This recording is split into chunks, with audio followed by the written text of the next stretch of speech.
तो दोस्तों हमने कल मेवाड़ राजवंश स्टार्ट कर दिया था और मेवाड़ राजवंश के बारे में बहुत ही सामान्य सी जानकारियाँ पढ़ी थी। वो जानकारियाँ हमने कल क्या पढ़ी थी वो मैं आपको बता देता हूँ, बाद में हम आगे वाला पढ़ेंगे। ठीक है, तो सबसे पहले हमने पढ़ा था कि जो मेवाड़ का भौगोलिक विस्तार, यानी वर्तमान में जो मेवाड़ के अंतर्गत कौन से जिले आते हैं, तो हमने बात की थी कोमलगढ़, उदयपुर, चित्तौड़गढ़, प्रतापगढ़, भीलवाड़ा, ये 5 क्या हैं जिले वर्तमान में जो मेवाड़ में आते हैं। इसके अलावा हमने मेवाड़ के प्राचीन नाम देखे थे, तो तीन नाम हमने देखे थे, प्रागवाट, मेदपाट और शिवी जनपद। और शिवी जनपद मैंने आपको बताया था, शिवी जनपद की राजधानी हुआ करती थी मध्यमिका, और मध्यमिका वर्तमान में नगरी चित्तौड़गढ़ में थी, और यहाँ से एक सिक्का मिला है उस पर लिखा हुआ है शिवी जनपद। तो हम कह सकते हैं कि मेवाड़ में प्राचीन काल में शिवी जनपद हुआ होगा। ठीक है, तो ये जानकारी हमने बहुत ही सामान्य सी पढ़ी थी। आज हम उससे आगे बढ़ेंगे, और उससे आगे हम क्या पढ़ेंगे, तो सबसे पहले कुछ सामान्य जानकारियाँ और है वो मैं आपको दूंगा। इसके अलावा जो मेवाड़ पर किस राजवंश ने शासक किया उनके बारे में पढ़ेंगे, और साथ में जो इतिहासकारों के क्या मत हैं, यानी उत्पत्ति संबंधित सिद्धांत, यानी मेवाड़ राजवंश में इतिहासकार मेवाड़ जो राजवंश पर जिन राजाओं ने शासन किए उनको किस वंश का मानते हैं, क्या मानते हैं, उन पर हम बात करेंगे। तो सबसे पहले सामान्य जानकारी की बात करते हैं। सबसे पहले तो यहाँ पे कुछ सामान्य जानकारी मैं आपको बताता हूँ, जैसे मेवाड़ राजवंश का आदर्श वाक्य। तो आदर्श वाक्य कौन सा है? आदर्श वाक्य है जो दृढ़ राखे धर्म, जो दृढ़ राखे धर्म तिहि राखे करतार।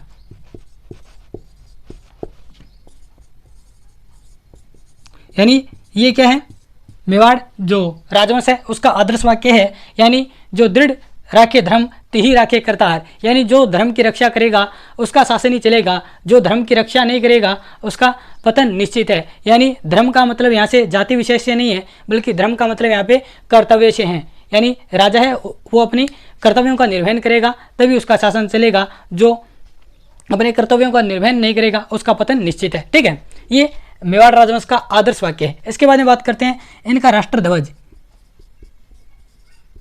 यानी मेवाड़ राजवंश है उसका राष्ट्र ध्वज कैसा है। तो यहाँ पे हम बात करते हैं कि जो मेवाड़ राजवंश का राष्ट्र ध्वज है उस पर 2 जो फोटो लगी हुई हैं, जिसमें एक तो है उगता हुआ सूरज, यानी उगते सूरज की फोटो है, और दूसरा है धनुष बाण की फोटो है। ठीक है, याद रखिएगा।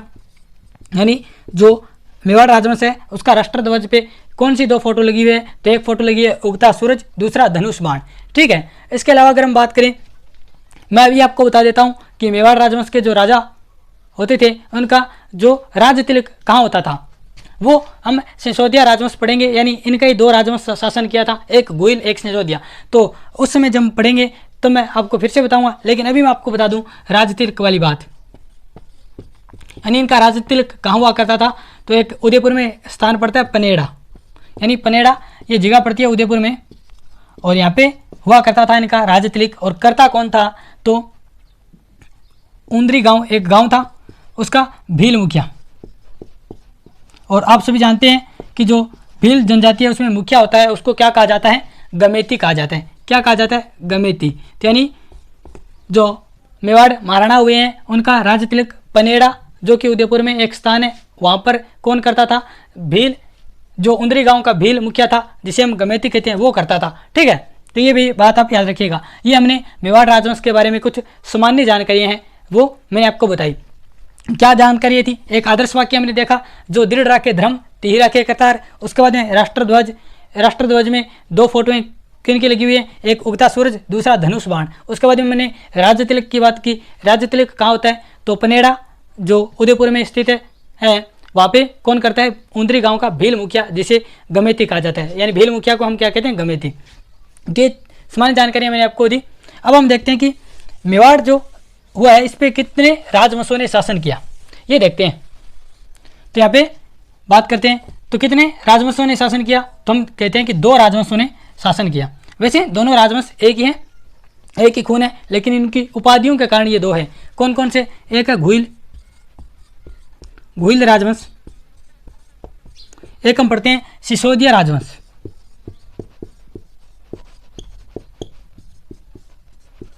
यानी इन 2 राजवंशों ने मेवाड़ पे शासन किया। घुइल राजवंश में जो शासन किया वो लगभग इन्होंने किया 566 ईस्वी से लेके लगभग 1303 ईस्वी तक। यानी हम कह सकते हैं कि गुहिलादित्य से लेके रावल रतन सिंह तक।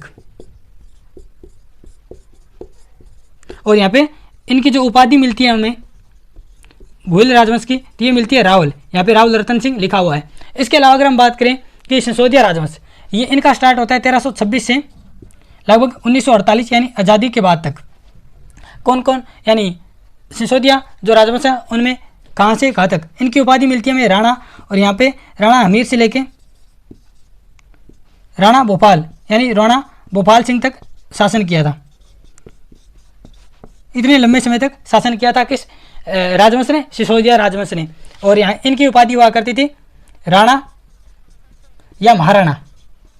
ठीक है, तो हम कह सकते हैं कि मेवाड़ पर दो राजवंशों ने शासन किया। राजवंश कौन कौन से थे? एक घुइल राजवंश और दूसरा सिसोदिया राजवंश। घुइल राजवंश जिन्होंने 566 ईस्वी से लेके 1303 ईस्वी तक, जब रावल रतन सिंह राजा थे, 1313 ईस्वी में अलाउद्दीन खिलजी आक्रमण करता है, हम आगे पढ़ेंगे, वहाँ तक किया था। और इनकी उपाधि हुआ करती थी रावल।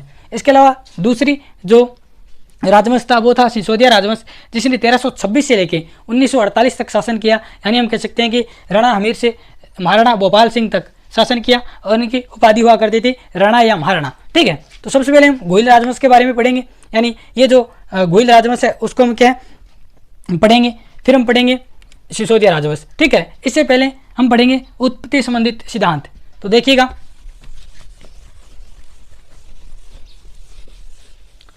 उत्पत्ति संबंधित सिद्धांत, जैसे जो ये मेवाड़ राजवंश में जो राजा हुए हैं उनको इतिहासकार कहाँ का बताते हैं। जैसे अगर हम बात करें, एक इतिहासकार हुए अबुल फजल, ये अकबर के दरबार में हुआ करते थे और उन्होंने आईने अकबरी या अकबरनामा लिखा था।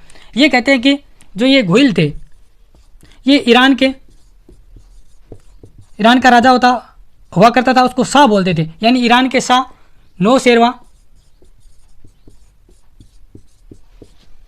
नौशेरवा आदिल खां के संतान है।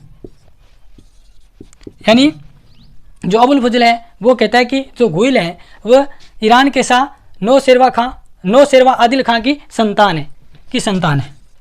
ये कौन कहता है? तो ये कहता है आपका अबुल फजल, जो कि अकबर का दरबारी इतिहासकार था और इसने आईने अकबरी या अकबरनामा लिखा था। इसके बाद में हम बात करते हैं डॉक्टर भंडारकर। इनको आनंद नगर, जो कि गुजरात में पड़ता है, आनंद नगर या वड़नगर, वहाँ के ब्राह्मण बताता है। कौन? डॉक्टर भंडारकर जो घुइल है उनको आनंद या वड़नगर, जो कि गुजरात में, वहाँ के ब्राह्मण बताता है। यानी वहाँ की ब्राह्मणों की संतान है कौन? घुइल। ठीक है, ये डॉक्टर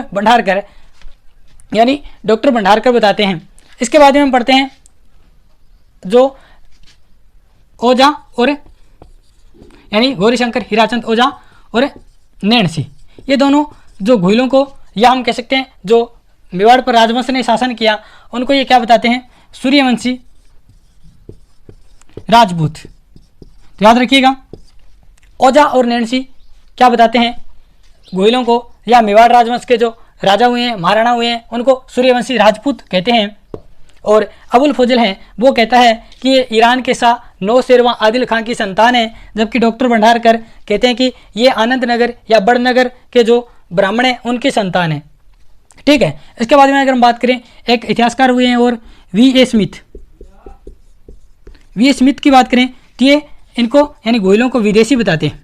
ये आप विदेश के हैं, तो ये क्या बताएंगे? विदेशी बताएंगे। ठीक है, तो ये उत्पत्ति संबंधित सिद्धांत है। अब हम बात करेंगे, यानी हमने पढ़ा था कि मेवाड़ पर दो राजवंशों ने शासन किया था, घुइल राजवंश, सिसोदिया राजवंश। हम पढ़ेंगे कि घुइल राजवंश में पहला राजा कौन हुआ था, इसके बारे में पढ़ते हैं। ये उत्पत्ति संबंधित जो तथ्य हैं आप याद रखिएगा। यानी अबुल फजल कहता है कि ईरान के शाह नौशेरवा आदिल खां के संतान थे, जबकि डॉक्टर भंडारकर कहते हैं कि घुइल आनंद नगर या बड़नगर, जो कि गुजरात में पड़ते हैं, वहाँ के ब्राह्मणों की संतान है। जबकि वी ए स्मिथ कहते हैं ये विदेशी थे। और ओझा और नैण सिंह इनको सूर्यवंशी राजपूत बताते हैं।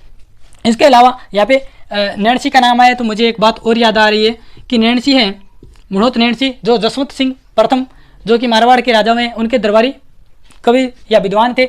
तो उन्होंने जो मेवाड़ राजवंश है इनकी कितनी ब्रांचें बताई हैं? 24 ब्रांचें यानी 24 शाखाएं बताइए। याद रखिएगा, तो इंपॉर्टेंट क्वेश्चन बनता है कि मेवाड़ राजवंश की कितनी शाखाएं बताई है नैणसी ने, तो ये 24 शाखाएं बताई है। कौन कौन सी शाखाएं हैं, तो ये यहाँ पे मैं थोड़ा मिटो देता हूँ, फिर आपको बताता हूँ। जैसे अगर हम मुख्य मुख्य शाखाओं की बात करें, जैसे एक तो खुद मेवाड़ हो गई। इसके अलावा अगर हम बात करें वागड़, वागड़ मुख्य रूप से पहले कहा जाता था डूंगरपुर एरिया को, इसको कहा जाता था डूंगरपुर को वागड़ कहा जाता था। अभी हम बात करें तो संयुक्त रूप से डूंगरपुर और बांसवाड़ा का क्षेत्र है उसको वागड़ कहा जाता है। इसके अलावा बांसवाड़ा, इसके अलावा अगर हम बात करें शाहपुरा, इसके अलावा हमारे सामने आती है कल्याणपुर, ये गुजरात में इनकी कोई ब्रांच थी कल्याणपुर। इसके अलावा हम कहते हैं कि नेपाल में भी इनकी शाखा थी जहाँ पे कुंभकर्ण जाके क्या है गोहिल वंश की स्थापना करता है। इसके अलावा जो छत्रपति महाराज शिवाजी हैं वो भी अपने आप को गोहिल बताते हैं, तो यहाँ पे इनकी ब्रांच महाराष्ट्र में भी थी। तो ये मुख्य रूप से इनकी जो ब्रांचें थी, और कितनी ब्रांचें थी नैणसी के अनुसार मेवाड़ राजवंश की, तो 24 ब्रांचें थी। ठीक है, 24 ब्रांचें याद रखिएगा। और नैणसी ने राजपूतों की कितनी ब्रांचें बताई है, तो ये 36 शाखाएं बताई है, तो याद रखिएगा, ये भी तथ्य याद रखिएगा। यानी नैणसी ने मेवाड़ राजवंश की कितनी शाखाएं बताई है, 24। कौन कौन सी, जैसे मुख्य रूप से मैं नाम लूँ तो मेवाड़, बागड़, नेपाल, बांसवाड़ा, शाहपुर, महाराष्ट्र, कल्याणपुर गुजरात में पड़ता है। और इसके अलावा राजपूतों की कितनी शाखाएं बताई है, तो 36 शाखाएं बताई है। अब हम बात करते हैं, और दोस्तों थोड़ी क्लास लंबी हो रही है बट कोई बात नहीं, हमें डिटेल से पढ़ना है। अब देखिएगा, उत्तरी संबंधित सिद्धांत हो गए। अब हम पढ़ते हैं कि मेवाड़ पर 2 राजवंशों ने शासन किया। पहला आता है घुइल राजवंश, घुइल डायनेस्टी। तो घुइल डायनेस्टी में पहला राजा कौन हुआ, तो अब दोस्तों यहाँ से शुरू होती है इतिहासकारों की कहानी, वो आप सुनिएगा। तो यहाँ पे इतिहासकार एक सभी जानते हैं जिन्हें राजस्थान का जो राजस्थान इतिहास है उनका जनक कहा जाता है, किसको, टोड को। तो टोड एक कहानी सुनाते हैं जो पहले राजा के बारे में। टोड कहता है कि जो मेवाड़ में घुइल राजवंश हुआ था उसका पहला शासक कौन था, उसके बारे में टोड कहानी सुनाते हैं। टोड कहते हैं कि गुजरात में एक स्थान पड़ता है बल्लवी, ये कहाँ पे पड़ता है, गुजरात में। यहाँ का कोई राजा हुआ है, राजा था, उसका नाम है शिलादित्य। ठीक है, और इनकी एक रानी थी, उसका नाम टोड बताते हैं पुष्पावती। ठीक है, यानी टोड कहता है कि गुजरात में एक स्थान पड़ता है बल्लवी, वहाँ का राजा हुआ शिलादित्य और उनकी रानी थी पुष्पावती। पुष्पावती कहते हैं कि एक बार इधर सिरोही आई हुई थी। सिरोही में हमारे मंदिर है अम्बा माता का, या इनको अम्बुर्दा देवी भी कहा, अम्बुर्दा माता भी कहा जाता है,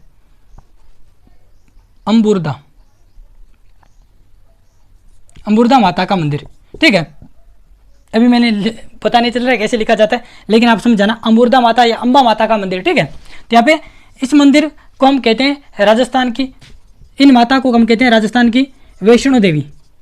वैष्णो देवी का मंदिर वैसे वास्तव में कहाँ पे है, कश्मीर में है, लेकिन कश्मीर में आप सभी जानते हैं ऊंचाई पर स्थित है, इसी कारण हमारे सिरों में भी बर्फ वगैरह पड़ती है, ऊंचाई पर स्थित है ये मंदिर है। तो इस कारण इस मंदिर को हम कहते हैं राजस्थान का वैष्णो देवी। ठीक है, तो याद रखिएगा किस मंदिर को राजस्थान की वैष्णो देवी या किस माता को कहा जाता है, तो अम्बुर्दा या अम्बा माता को। ठीक है, तो यहाँ पे ये रानी पुष्पावती है क्या की पूजा करने आई थी, और हमारी भाषा में कहें तो धोकमार गेड़ी। ठीक है, तो यहाँ पे ये पुष्पावती गई हुई थी, और इधर से क्या होता है कि शिलादित्य पर दुश्मनों ने आक्रमण किया, और इस आक्रमण में शिलादित्य मारे जाते हैं। उसी के साथ साथ शिलादित्य जब मारे जाते हैं तो उनकी जो बाकी रानियां थी उन्होंने वो क्या हो गई, सती हो गई। और पुष्पावती जब यहाँ से लौट के मेवाड़ क्षेत्र में आई तो इनको कुछ ब्राह्मणों ने बताया कि जो आपके राजा हैं शिलादित्य, वो दुश्मनों ने आक्रमण उन पर किया और वो मारे गए। तो जब ये बात पुष्पावती को पता चलती है, ये इस वक्त कहाँ थी, मेवाड़ में, तो ये सती होने की सोचती है कि मैं भी सती हो जाऊं, क्योंकि अभी राजा है वो तो मारे गए। तो ये पुष्पावती क्या थी, गर्भवती। तो ब्राह्मणों ने इनको समझाया कि जो गर्भवती स्त्री होती है वो सती नहीं हुआ करती। तो यहाँ पे पुष्पावती पहले बच्चे को जन्म देती है, उसके बाद में वो सती होती है, और यहाँ पे ये बच्चा जो होता है उसको विजयादित्य नामक ब्राह्मण को ये सौंपकर सती हो जाती है।